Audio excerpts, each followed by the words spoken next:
Hey y'all, out at Griffey's Rod and Restoration Shop, and y'all, some of y'all have been asking about how the FJ is coming, and I was out here today. The body's over at Holcomb's, so the body's not here, but the chassis is here, and it's going to be pretty cool to see it this way because we haven't been able to see underneath all the body to this point. So, anyways, let me get a hold of Larry, and we'll take a look at this thing. Larry, how are you, brother? Doing good, Scotty. How are you? Oh, not too bad. Tell me what we got going on with this thing. Well, as you saw the FJ in the previous shots you've done of it over the time, you saw it was all in the rough where we'd done the metal work and assembled, roughing everything together and setting up the chassis, fabricating everything. So we've got it to the point now where we have actually took the body off of it, fenders, tore everything back down.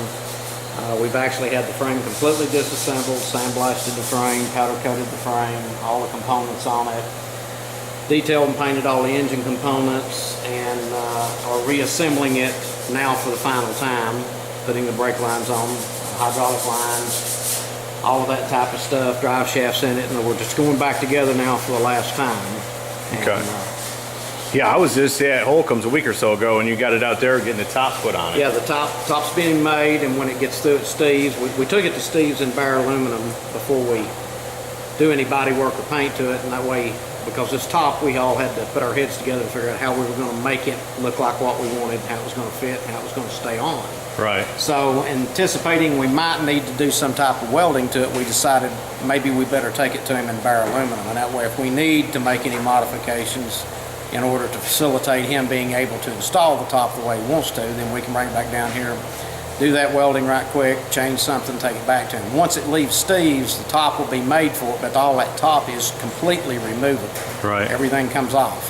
Then we'll bring it in, put it back in the paint booth. We'll do all the priming, the filler work, the slicking, the painting, sanding, buffing. We'll do the rock guard under the fenders. The bedliner actually is what we're going to do on the bottom side of the floors, on the inside of the floors. We'll get all that done, and then the painted body with the new top on it will be set over on the frame that you see here. Right. And then we'll finish the wiring, putting the computer in it for the automatic transmission, computer for the fuel injection system.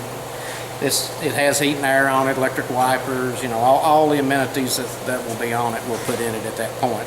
Hopefully be finished up. So is Holcomb going to put an interior in it? Yes, he is. After we get it back, get the body on it, get it running, then it will go back to Steve's, and he's going to do the seats.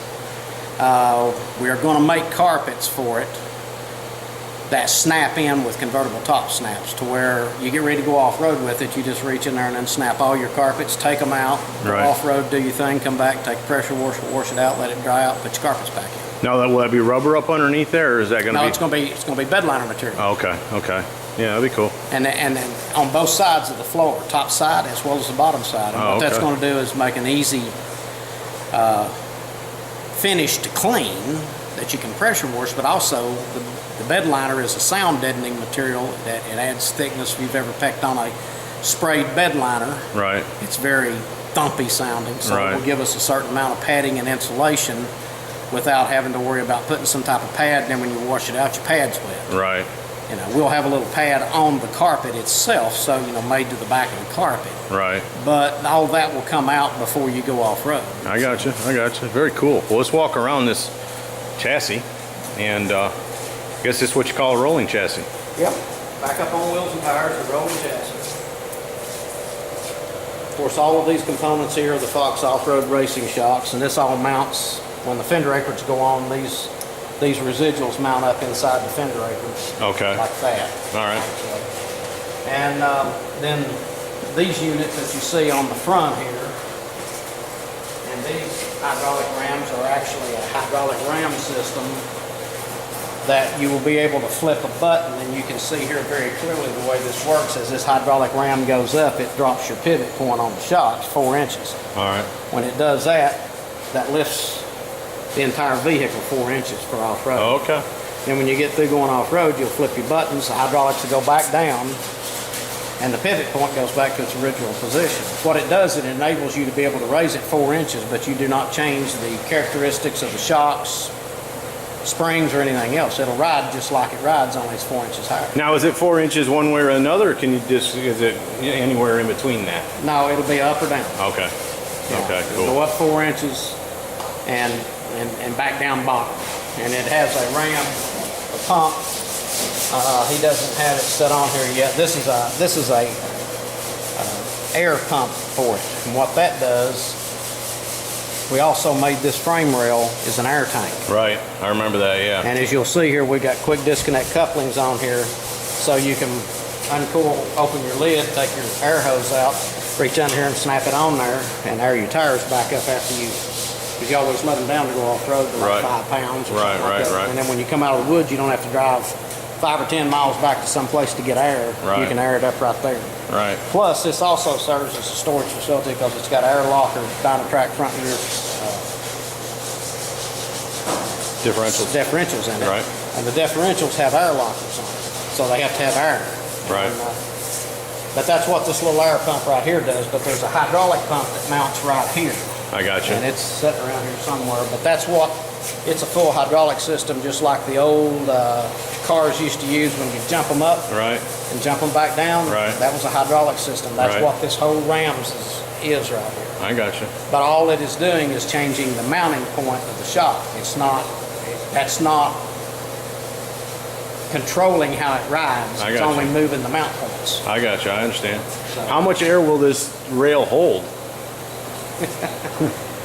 We aired it up the other day. It takes quite a while. I don't know how we could measure it. I would say it's probably equivalent to at least a 12-pound tank, 12 to 15 pounds. It took a long time there. We pressure checked everything, pulled it up, put pressure on it, and put a gauge on it. Did you start to wonder if you had a leak? It was well, we put it up on there. Yeah, we were beginning. We kept thinking, well, it don't, you know, we're not getting any air coming out. And then we had a gauge on it, and pulled it off, and it held air, so we knew we were good to go. Because on this, everywhere that there is anything in it, here it's open to it because this is an outlet from an inlet. But all these other places where things are mounted,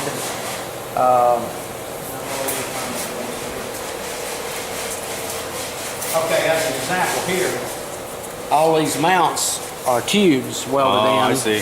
All of these areas here that the bumpers and all these bolts bolt on are bungs that are, in other words, they can't be open on the back side. Right. We had to have a steel bung machine with a bottom in it. Right. And then you heliarc it in. That way there's no way for air to leak out of it. It can't leak through the threads. I got you. So it's an airtight frame rail. And it's one side or both sides? One side. One side. Passenger side and airtight. This side. Now, will this fitting back here have some kind of cover so that it doesn't get knocked off or damaged when you're out four-wheeling? Well, I don't think that'll be a problem as high as this will be. This will be 4 inches higher. The body comes down here. Right. Your bumper's across here. Right. You know, it is, anything's possible. We could actually put some type of a door right here that would be some type of a deterrent. Right. You don't know what's, and we could turn this around this way to get it up a little higher. We've not decided what's going to be up. We were trying to make it where, you know, you could. Easy. Exactly. Yeah, yeah. You know, you could bend down like this, push it up, hook it on, pull it back off. Right. You get it too difficult, then you can't hook it up and unhook it, you know, too easily. So. Yeah, no, I'm with you. Just hate to get that knocked off. Mm-hmm. Yeah. That's true. Because it's a heck of an idea. It's a great idea. Some awesome engineering you got going. And what's this, the fuel cell back here? That's the fuel cell we built for it. We built that in-house here. And that looks pretty rugged fuel too. Cell, all girds and grids. It's got the in-tank fuel pump for the ram port fuel injection, sending unit, rollover valve in it, so in case he flips it over, it shuts the fuel off so it can't come out of the tank. And then this comes up and we put a recessed deal in the body with a cap mechanism on it so fuel won't come out of it if it was to roll over. Hopefully they won't roll it over, but. Boy, is there, I mean, I guess it's fuel injected, so getting it on an incline or something like that's not a problem with fuel feed, yeah. And how much ground clearance are you expecting to have with this? Well, right now, you probably got 2 foot. You're going to have about 28, 30 inches probably on the body. The body set, let's see right now.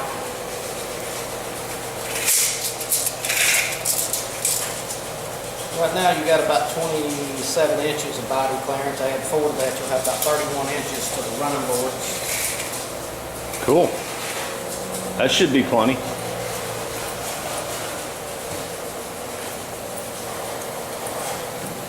And of course, we use the Ron Davis racing all aluminum radiator with electric fans and stuff on it. Now these hubs in the front, do you have to get out to lock those, or You say that is hydraulic air or something? No. No. Yeah. They're direct locks. Okay. They're Dynatrack or the off-road Dana 60 with the best locking hubs. Put 14 gears front and rear. And then it's got the Atlas 5.0 transfer case, which is a bulletproof billet aluminum. We painted it like the transmission. We had a 4L60 built and had it all beefed up with the better 4L65 guts in it. And then that's the 5.0 Atlas transfer case. So with 14 gears and a 5.0 transfer case, you'll be able to Climb anything you want. and crawl. Yeah. Put it in low gear and you ought to be able to just crawl along with it. Right. Well, it's going to be cool. I know I've had some people asking about it. I'm excited to see it too. I'm excited to test it myself. Get out and see what it'll actually do. Yeah, I'm real curious about that too.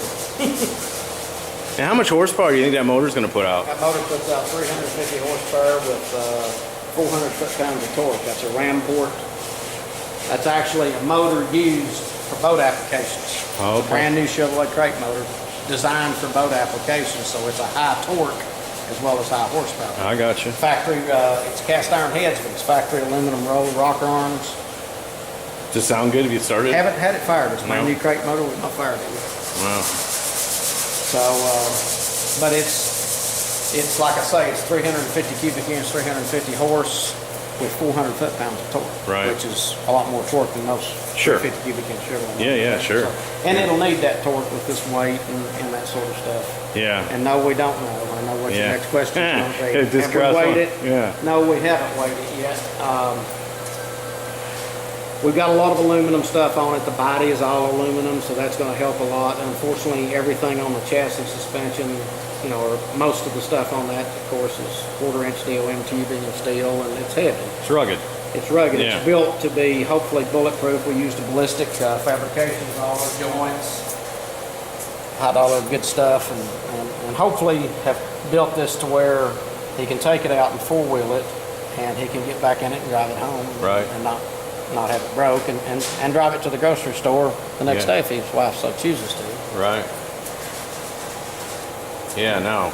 I think this thing will do it all. But I also think that you're going to be building more than just this one. Because I We've had can't. some inquiries already about it. I would One or guess, two yeah. people, so Yeah, I would guess. we're going to see where that goes. Unfortunately, of course, this kind of being the prototype, you know, you're kind of got more time in it than you would, but it's been a very, there's just a lot of work and a lot of labor in it, but Right. there's also a tremendous amount of high-dollar parts on this one. Right. This is a fairly, Well, yeah. it's got the best of everything Right. Well, and that's to it. make it bulletproof. Yeah. Well, being bulletproof is it's not just about a four-door FJ. It's about making it a serious off-roader and all this other stuff. So, no, I mean, if somebody shows up and they start talking about price, then they probably just need to go to their Toyota or their Jeep dealer and buy themselves one of them. This is for the guy that is of a street rider mentality or something. That just wants the best of the off-road, you know? And the fact that it is unique and the fact that it is four doors, that's a plus. But the bottom line is you built this thing to really do a job, and that's Right. to take you anywhere you want to go, you know? No, like I said, I'm very, very excited for this thing to continue on. How much longer do you think? We're hoping in September to be finished. Really? Interior and everything in it, hopefully. Cool. So that's what we like. Assuming we don't run into any difficulties when I think the top's going to be ready at Steve's here in the next 10 days or so, and then we'll have it 2 or 3 weeks doing the bodywork and paint work in the paint booth and painting it and getting all that done, and then so you know we're hoping maybe middle to the end of August to have the body back on it, and then it'll probably take another month there to get wiring and get it assembled and get it started and running, and you know. Right. But we hope that end of September anyway, 1st of October, while the weather is still good, Right. that we can go out and do some testing with it, Right. and hopefully get everything, you know, All keep the bugs out worked out. of it. Yeah. Because that's a process you go through with every one of these vehicles. Oh, yeah. They all got to be debugged. Yeah. Yeah, I mean, because at this point, everything looks good. Good ideas, all that. But until rubber meets the road, as they say, there's no way to really tell how all this is going to work out, you know. Exactly right. It's not like I'm, you know, the smartest men at any automotive factory, you know, they get the same thing. You know, it takes them. That's why they built 3 or 4 prototypes. That's before they right. put them in production. Right. Well, and that's why they also go out and put a couple 100,000 miles on them. Because, you know, if you just drive it around for 10 or 20 miles and say, yeah, she runs fine, that's really not proving anything, you know. So, R&D, that's the expense to anything. So, well, Larry, we're looking forward to getting it finished, brother. I appreciate you letting me come out and do an update on it. Sure. So, thanks so much. Thank you, Scotty. Yep. Appreciate it. Have a good day. Folks, there you go, updating the Toyota 4-door FJ. This is the chassis, and like he was saying, the rest of it's out. The body's sitting over at Holcomb's, get a top built, but hopefully here in the next few months we're going to have a finished product, and then we'll really be able to do some cool videos, get out and test this thing, see what it'll do. So anyways, hope you all have enjoyed it. See ya.